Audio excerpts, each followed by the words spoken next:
हम लोग को दीक्षा लिए इतने दिन हो गए, लाभ क्यों नहीं हो रहे हैं? तो उनको ये लाभ हुआ, हमको क्यों नहीं होता है? परमात्मा से अक्सर सवाल करते हैं कि आप हमको ये नहीं दिए, वो नहीं दिए। क्या उन्होंने आपसे कभी सवाल किया कि आप उनके डिक्शनरी में इम्पॉसिबल नाम का वर्ड ही नहीं है अपने बच्चे कि परमात्मा हम लोग के लिए इतना कर रहे हैं, हम उनके लिए कुछ नहीं कर पा रहे हैं। सत साहिब जी सभी को। तो आज हम उस टॉपिक पे बात करना चाहते हैं कि अक्सर हम लोगों के, हम भगत भाई, भगतमती सभी के मन में एक सवाल उत्पन्न होता है और वो ये है कि हम लोग को लाभ क्यों नहीं होता है? हम लोग को दीक्षा लिए इतने दिन हो गए, लाभ क्यों नहीं हो रहे हैं? और जब हम लोग ये ज़्यादातर कब होता है? जब हम लोग किन्हीं भगत भाई या भगत बहन का इंटरव्यू सुनते हैं तब कि उनको ये लाभ हुआ, उनको ये लाभ हुआ, हमको क्यों नहीं होता है? तो वो चीज़, ये अक्सर मन में सवाल होता है कि वो चीज़ नहीं किए गुरुजी, वो चीज़ नहीं किए गुरुजी। तो पहली बात तो ये गुरुजी बताते हैं कि जो हमारे गुरुजी के भक्ति मार्ग में बाधक बने, वो चीज़ आपको गुरुजी कदापि नहीं दे सकते हैं, क्योंकि उनको पता है कि आगे जाके मेरा बच्चा भक्ति नहीं कर पाएगा, तो उसके लिए वो नहीं देंगे। पहला पॉइंट हो गया। और दूसरा पॉइंट ये है कि अगर आप यही सोचते रहते हैं कि गुरुजी ये नहीं किए, गुरुजी वो नहीं किए मेरे लिए, ये तो सुनिए क्यों नहीं दिया। क्योंकि हम परमात्मा से अक्सर सवाल करते हैं कि आप हमको ये नहीं दिए, वो नहीं दिए। क्या उन्होंने आपसे कभी सवाल किया कि आप एक टाइम का आरती नहीं किए, आप ये नहीं किए, वो नहीं किए? तो सुनिए, हमारे गुरु जी संत रामपाल जी महाराज जी लाभ दे सकते हैं और देते हैं भी। वो खुद अपने सत्संग में परमात्मा जी बोले हैं कि परमात्मा जी के डिक्शनरी में इम्पॉसिबल नाम का वर्ड ही नहीं है। ये मांग गई आगे घटिया वस्तु, ठीक है, भगवान दे रहा है, ठीक है, और डिमांड करो ना देता, ये मत सोचो कि भी भगवान ने ऐसा क्यों नहीं दिया। ये सब कुछ दे सकता आपको, ये जो चाहे सो कर सकता कबीर परमात्मा। इसकी डिक्शनरी में इम्पॉसिबल वर्ड नहीं है, ये वो समर्थ परमात्मा है। वो कुछ भी कर सकते हैं अपने बच्चों के लिए।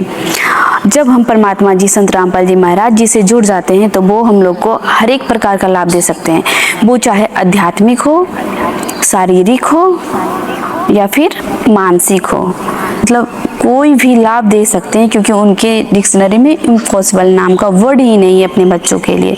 और हाँ, सिर्फ अपने बच्चों के लिए, जो बकवाद करेंगे उनके लिए नहीं। तो वो कुछ भी कर सकते हैं, दे सकते हैं, बशर्ते कि आपको उनके लायक जो मर्यादा बताते हैं परमात्मा जी, उस मर्यादा को पालन करना होगा। उनके लायक, अपने परमात्मा के लायक वैसा भगत बनना पड़ेगा, क्योंकि भगत के बस में है भगवान। ऐसा भजन भी है, भगत के बस में है भगवान। तो उनके द्वारा बताए गए भक्ति को हम कर पाएंगे 100%, तभी हम लोगों को लाभ होगा। परमात्मा तो इतने दयालु हैं कि बाय मिस्टेक कुछ रह भी गया, आरती भी नहीं हो पाई, तो ये भी नहीं हो पाई, तो पर भी वो अपने बच्चों के लिए तत्पर रहते हैं। लेकिन हमको उनके लायक बनना पड़ेगा, हमको खुद में शर्म आना चाहिए कि परमात्मा हम लोग के लिए इतना कर रहे हैं, हम उनके लिए कुछ नहीं कर पा रहे हैं। तो क्या आप सच में उनकी बताए गए रास्ते का फॉलो कर रहे हैं? तो कुछ टॉपिक है, कुछ पॉइंट है मैं यहाँ पे बोलना चाहती हूँ। तो ये जो भगत मन में सोचते रहते हैं हम दुखी हैं, हमें यह लाभ नहीं हो रहा है, तो जरा गहरा विचार करें इस बात का। क्या हम वास्तव में हमारे परमात्मा द्वारा बताए सभी नियम व और मर्यादा पर चल रहे हैं? सोचना है, ये सोचने वाली बात है। हम खुद के अंदर वो झांक कर देखें, क्या हम उनके बताए गए रास्ते पे चल रहे हैं? क्या हम तीनों समय की आरती व्यवस्थित रूप से ध्यान पूर्वक कर रहे हैं? क्या हम भंडारा ग्रहण करने के बाद और भंडारा ग्रहण करने के पहले आरती ध्यान पूर्वक रोज कर रहे हैं? क्या हम परमात्मा के आदेश अनुसार दिन में कम से कम 1 घंटा सत्संग सुन रहे हैं?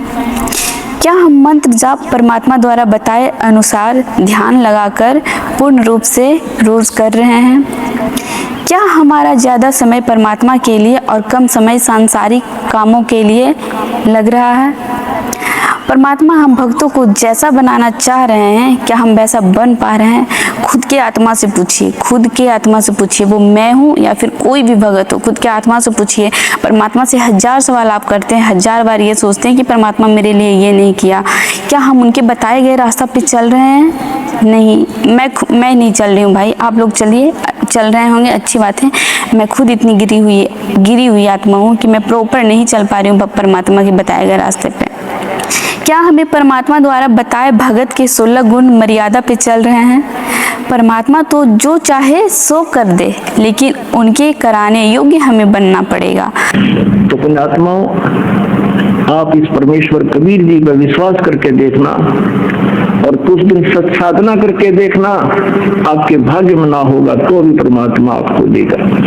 अब कहते हैं जब तुझे धन भी चाहिए तो मेरी साधना कर, इतना धन दे दूंगा, तेरे सूत में नहीं आएगा। लेकिन पुण्यात्माओं, आप जी का उद्देश्य धन कमाना ही नहीं होना चाहिए। इस ज्ञान के आधार से आपका मुख्य उद्देश्य ये हो कि मेरी जन्म और मृत्यु का रोग कटे, और जब तक हे भगवान इस काल के लोक में हम रहें और आपकी भक्ति करें, तब तक हमें इतना दीजिए साईं, इतना दीजिए जामे कुटुंब समावे, हम भी भूखे ना रहें, अतिथि न भूखा जाए।